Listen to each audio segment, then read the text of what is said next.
Hi guys, you're welcome back to my channel. My name is aUnderbust and this is for one styling. Today on the channel I'm going to be sharing with us how to make this underbust cut top. For this you're going to need your basic bodice block, the front and back, okay, the full scale rather. So if you do not know how to draft a basic bodice, I will drop a link for us in the description box for us to check it. So we are going to start with the front bodice, and the first thing you want to do is to determine your top length. Okay, you know a full scale bodice block is from the shoulder down to the hip line, but this particular top is going to be stopping on our upper waist. So you are going to determine the top length. Sometimes it's top before the lower waist. It is like a crop top depending on how you want it to be. So I'll just mark my top length to be 20 inches. That's what I want, and I'm going to mark it and connect with a straight line like so. So what I'll do now is to cut off this other part. Okay, they will start working with the remaining allowance. Okay, so I already cut out this part and I'm going to work with this one here. Okay, so what I'll do next now is to determine the shaping of the top. If you look at this top very well, you see that the shaping is kind of closer to the bust point, so you can decide to come down from the bust point by 0.5 inch, or you maintain the bust point line, or even go up. This depends on style. Okay, there are so many type of design of this particular blouse. Some even stop directly on the under bust. Okay, they'll cut off the pattern on the underbust line and work on the upper part. But this particular one, I want to give it this exact same shape. Okay, so now I'm just going to connect to my bust point line this way. Okay, so you can go ahead and maintain this shape, or you just stop on your underbust. So from here now I'm going in by 0.25 and I'll connect to the neckline just like I'm doing. Okay, so you can decide on how deep you want this to be. Okay, so wherever the neckline is going to stop, that is where your shaping is going to stop as well. Then I'm going to cut it out this way.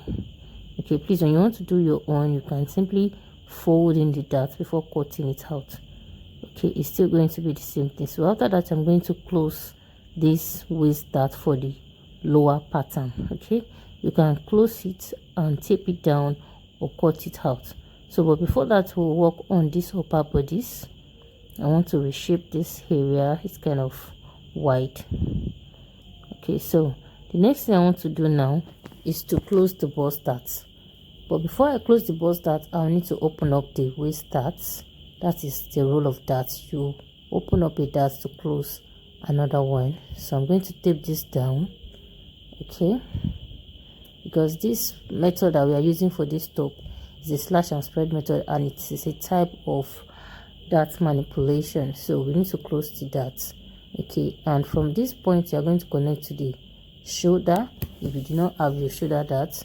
Okay, and this remaining allowance you have, you are going to divide it into how many pieces you want, but this I'm just going to divide it into 4 parts. Okay, this other side I'm going to find the midpoint.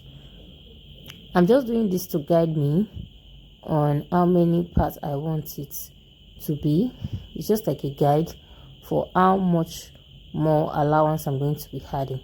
Then we are going to label it, because we'll be cutting it through and we'll be arranging it on another piece of paper so that we don't mix up our pattern. That is why we need to label it.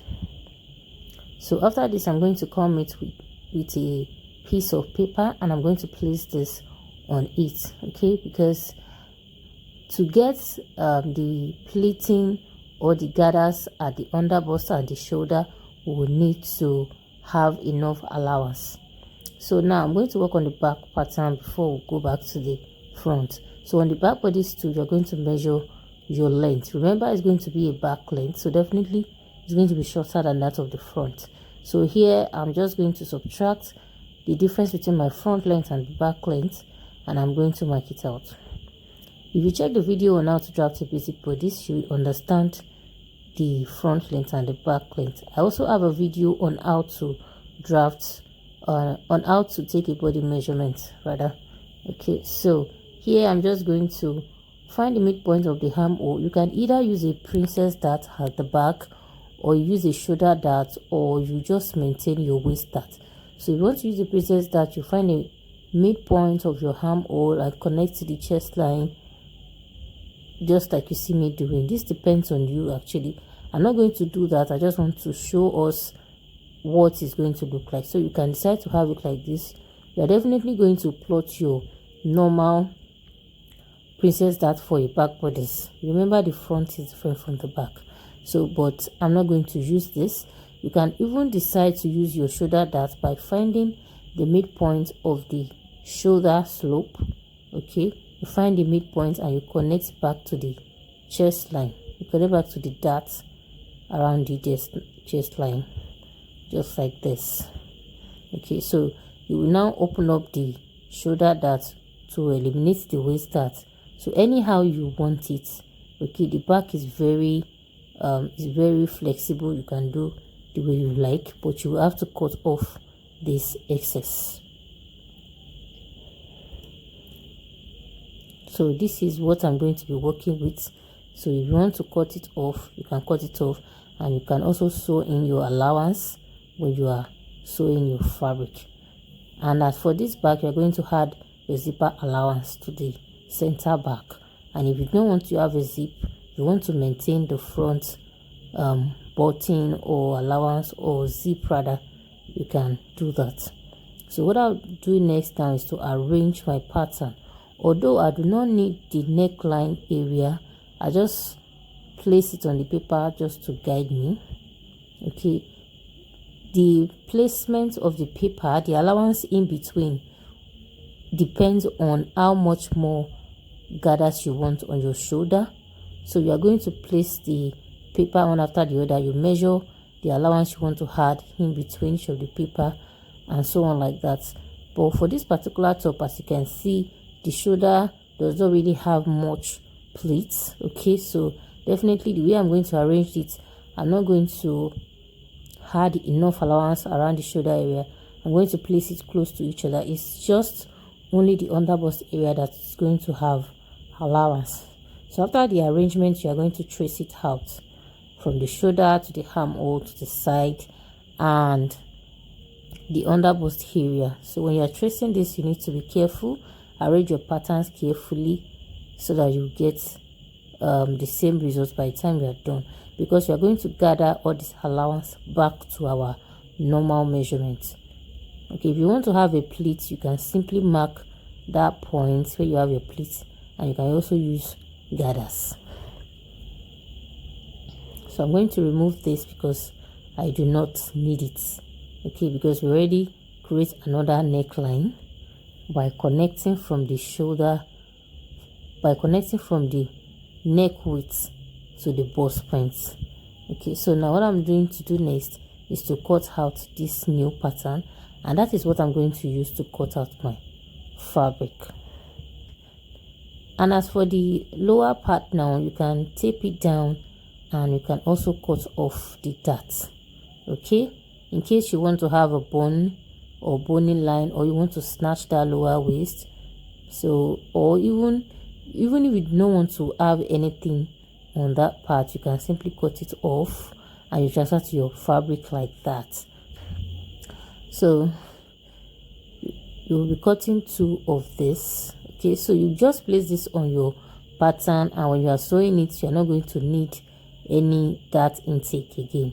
So, and you can add your button, or you add a zipper at the front. Okay, you can have a button at the front and a zipper at the back, or better still, you have a button, whatever fastener you want to use. Okay, so now I'm going to transfer my pattern to the fabric. I fold my fabric into 2 because I will need 2 of this for both sides of my front. Okay, so I'm going to add my seam allowance and I'm going to cut it out. Okay, so place your pattern carefully on your fabric and secure with a pin, then you mark your allowance. To the new and old subscriber, thank you very much for always coming back to my channel. And if you are yet to subscribe, please kindly click on the subscribe button, hit the like button, hit the bell beside it so that you'll be notified whenever I drop a new video. And do not forget to share, drop your comments about the video. If you have any requests, I'll be glad to take them. Okay, so I'm just going to add my allowance all through this way, 0.5 or 0.75 depending on the allowance you work with, and mark it round. Then we're going to cut it out. And automatically I'm going to have 2 pieces because I place my pattern on fold. Okay, so, and as for the lower parts, I have gone ahead and placed 2 layers of fabric on each other because I will need 2 of that too. So if you want to have a zip at the front, you add your zipper allowance to the center front, this point here. Okay, so, and this will be all for the front bodies. Now I'm going to transfer the back bodies, and for the back bodies you're going to place 2 layers of fabric on each other like we did for the front. And if you do not want to have a zipper at the back, you can place your fabric on fold. That is, you'll be placing the pattern on the folded edge of your fabric. Okay, so I'm just going to cut this out. I'll add my seam allowance to the sides, and I'm also going to add my zipper allowance of 1.5 inches. So this depends on you. So that'll be all for this tutorial. In my next video, I'll be sharing with us how to sew this pattern that we just drafted and cut out. Okay, do not forget to subscribe to my channel, click on the bell beside it so that you'll be notified whenever I drop a new video. If you have a request, kindly drop in the comment section. Like this video, share it, and let's meet in my next video. Bye bye, and thank you.